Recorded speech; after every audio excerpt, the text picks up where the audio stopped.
फटाफट में आप सभी का स्वागत है। आपके साथ मैं हूं वरुण दुबे। शो में हम तमाम स्टॉक्स की चर्चा करेंगे, फुल स्पीड में आपको बताएंगे कि इन स्टॉक्स में करना क्या है और मार्केट पे आपको दिलाएंगे राय हमारे एक्सपर्ट्स के मार्केट में आपको करना क्या है। लेकिन उसके पहले देख लेते हैं बाजार की बड़ी बात है। तो बाजार में आज है जोरदार खरीदारी, अच्छी खासी खरीदारी देखने मिल रही है। एक दिन के छुट्टी के बाद जब हमारे मार्केट्स आए तो आप देखिए निफ्टी ने 23,350 का जो आंकड़ा है उसको भी पार कर लिया। इस तरह की खरीदारी जो है वो हमारे मार्केट्स में आज देखने मिल रही है। आगे बढ़े तो साथ ही साथ देखिए निफ्टी बैंक 1300 अंकों के आसपास का उछाल है निफ्टी बैंक में। देखिए 2.5% की मजबूती जो है वो निफ्टी बैंक में भी देखने मिल रही है। और अच्छी बात यह है कि जिस तरह से आज मिड कैप स्मॉल कैप चले हैं उसी स्पीड में आज निफ्टी और बैंक निफ्टी भी चल रहे हैं। तो ये एक सबसे अच्छी बात है कि लार्ज कैप्स में भी खरीदारी देखने मिल रही है। रियल्टी और ऑटो यहाँ सबसे ज़्यादा खरीदारी है। रियल्टी में तो कुछ खबरें भी है, साथ ही साथ ये हाई बीटा भी होते हैं। लेकिन ऑटो शेयर को देखिएगा, ट्रंप ने जिस तरह से कहा है कि हम सोच रहे हैं कि ऑटो स्टॉक्स में या फिर ऑटो कंपोनेंट्स पे थोड़े बहुत टैरिफ को लेके नरमी बरतने के बारे में, उसका चलते पूरा का पूरा ऑटो स्पेस जो है वहाँ पे ज़ोरदार खरीदारी देखने मिल रही है। स्मॉल कैप यहाँ पे भी ज़ोरदार खरीदारी है। इंडेक्स को अगर आप देखेंगे तो करीब 3% के आसपास की तेज़ी जो है वो स्मॉल कैप इंडेक्स में देखने मिल रही है।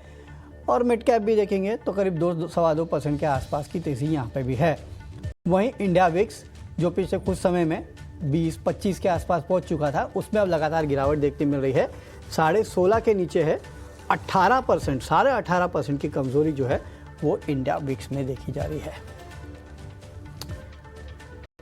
चलिए, तो ये तो था मार्केट का सेटअप, लेकिन आगे बाजार में करना क्या है और कौन से इंपॉर्टेंट लेवल्स है जहां पे नजर रखनी है, जानने के लिए सीधे चलते हैं। हमारे साथ हमारी एक्सपर्ट जुड़ चुकी हैं जेएम फाइनेंशियल से सोनी पटनायक जी हमारे साथ जुड़ चुके हैं। सोनी जी गुड आफ्टरनून, बहुत बहुत स्वागत है मैम आपका ईटी नाउ स्वदेश पे। हम फिर से वो प्री टेरिफ लेवल पे पहुंच चुके हैं, तो यहाँ से अब बाजार कहाँ तक जाएगा? इंपॉर्टेंट लेवल्स बताइए निफ्टी बैंक निफ्टी दोनों के। जी गुड आफ्टरनून टू एवरीवन। देखिए हमें लगता है कि यहाँ पे निफ्टी जो आज दोबारा एक से एक 23,000 के लेवल के ऊपर आज सस्टेन कर रहा है। क्लोजिंग बेसिस पे 23,000 का सपोर्ट यहाँ पे इंपॉर्टेंट हो सकता है। अगर वो होल्ड करके डिफेंड करता है तो कहीं ना कहीं टुवर्ड्स 23,800 के लेवल्स को रीटेस्ट कर सकता है, जो कि प्री टैरिफ लेवल्स थे, जहां पे एक्सपेक्टेड था कि उस लेवल के ऊपर टुवर्ड्स 24,200 लेवल्स टेस्ट हो सकता है। सो एक बार 23,800 के लेवल्स तक टेस्ट कर सकता है। 23,000 का यहाँ पे एक सपोर्ट अच्छा लग रहा है।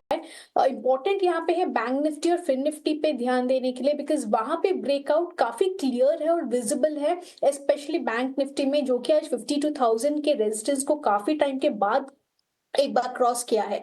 सो बैंक निफ्टी में हमें लगता है कि 52,000 बेसिस पे अगर क्लोजिंग बेसिस पे होल्ड करता है तो बैंक निफ्टी टुवर्ड्स 53,000 लेवल्स को एक बार टेस्ट कर सकता है। सो हमें लगता है यहाँ पे बैंक निफ्टी फिन निफ्टी के लेवल्स को होल्ड कर सकते हैं। लॉन्ग पोजीशंस वहां पे देख सकते हैं एक बार के लिए। एंड लॉन्ग पोजीशंस अगर होल्ड कर रहे हैं और या फिर अगर बना के रखें तो फिर यहाँ पे होल्ड करने की सलाह रहेगी।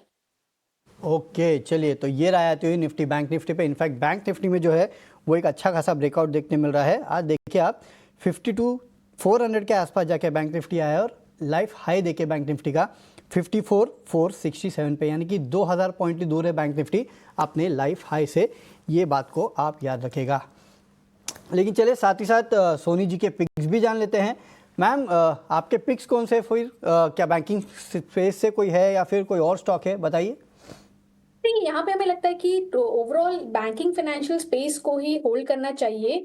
एंड अगर हम देखेंगे यहाँ पे एलआईसी हाउसिंग पे एक अच्छा लेवल नजर आ रहा है। इनफैक्ट एलआईसी हाउसिंग का आज एक इंट्राडे बेसिस पे काफी स्ट्रॉन्ग ब्रेकआउट दिया है और अपनी 200 डेमा के लेवल को क्रॉस करने की तैयारी में है।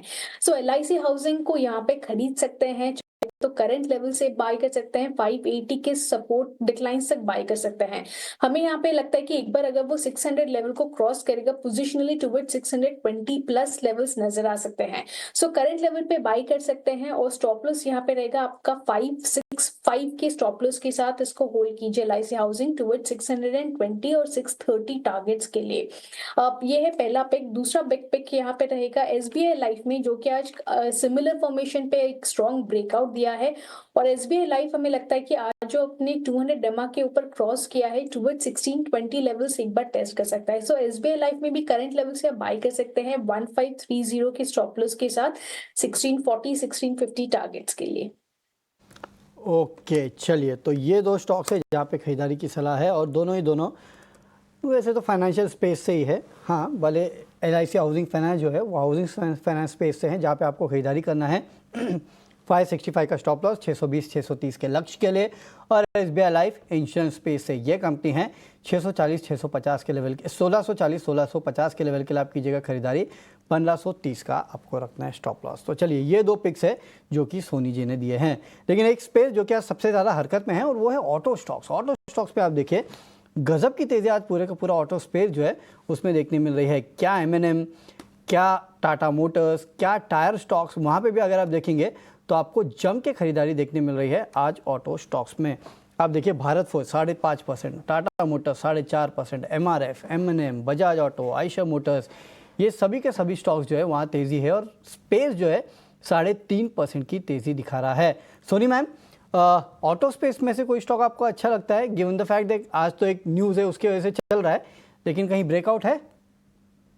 ठीक है, ऑटो स्पेस में हमें लगता है कि एक बार बजाज ऑटो में यहाँ पे ध्यान देना चाहिए। पॉजिटिव डाइवर्जेंस है डेली चार्ट्स पे, और अपने 50 क्रॉस करने की कोशिश कर रहा है। सो यहाँ पे बजाज ऑटो अगर टुवर्ड्स 8090 के लेवल्स को क्रॉस कर जाता है, जो कि एक छोटा सा रेजिस्टेंस है, तो उसके ऊपर पोजिशनली टुवर्ड्स 8400 और 8600 लेवल्स नजर आ सकते हैं। तो हमें लगता है कि बजाज ऑटो पे एक बार ध्यान दे सकते हैं, और स्ट्रक्चर्स काफी स्ट्रॉन्ग लग रहा है यहाँ पे। 7850 100 के लेवल्स पे काफी अच्छा एक सपोर्ट है, तो 7850 सपोर्ट स्टॉपर्स के साथ बजाज ऑटो पे ध्यान दे सकते हैं।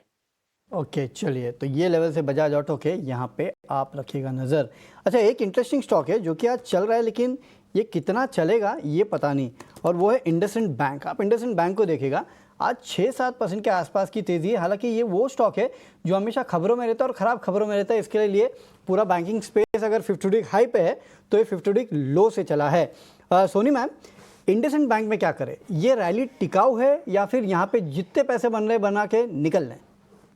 ठीक है, हमें लगता है कि इंडसइंड बैंक यहाँ पे एग्जिट ले लेना चाहिए। ऑल्दो आज एक अच्छा रिकवरी दिखा रहा है, बट बहुत पॉसिबिलिटी है कि ये शॉर्ट कवरिंग मूव में पोजीशंस हल्के हो जाएंगे, और जो कि लोअर लेवल से बाइंग है वो भी एग्जिट हो सकता है। सो कहीं ना कहीं टुवर्ड्स 750 का एक रेजिस्टेंस नजर आया है। आज का अगर हम हाई देखेंगे तो वही 743 के लेवल तक ही हाई बनाया है।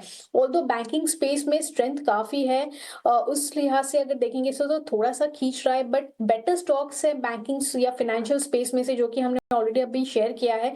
सो इंडसइंड बैंक में से यहाँ पे एक बार एग्जिट ले लेना वाइज रहेगा।